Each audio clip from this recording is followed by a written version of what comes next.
The choice of what form your corporation will take or your company will take when you start a business is extremely important.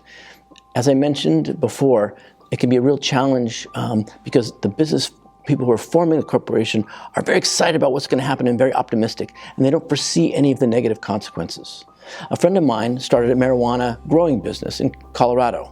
The two partners were extremely excited. They're both really good at it, and they thought all they saw was the upside in the amount of money they could make. So all they did was form a partnership, not thinking anything could go wrong. Unfortunately, one of the partners decided to sell marijuana outside the legal boundaries of what's allowed in Colorado.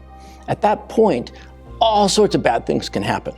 You have civil exposure, you have criminal exposure, you have to wind down, you have to stop the business. At least he wanted to stop the business, but without any idea of how you were going to do that, they got to be it's an extremely difficult situation.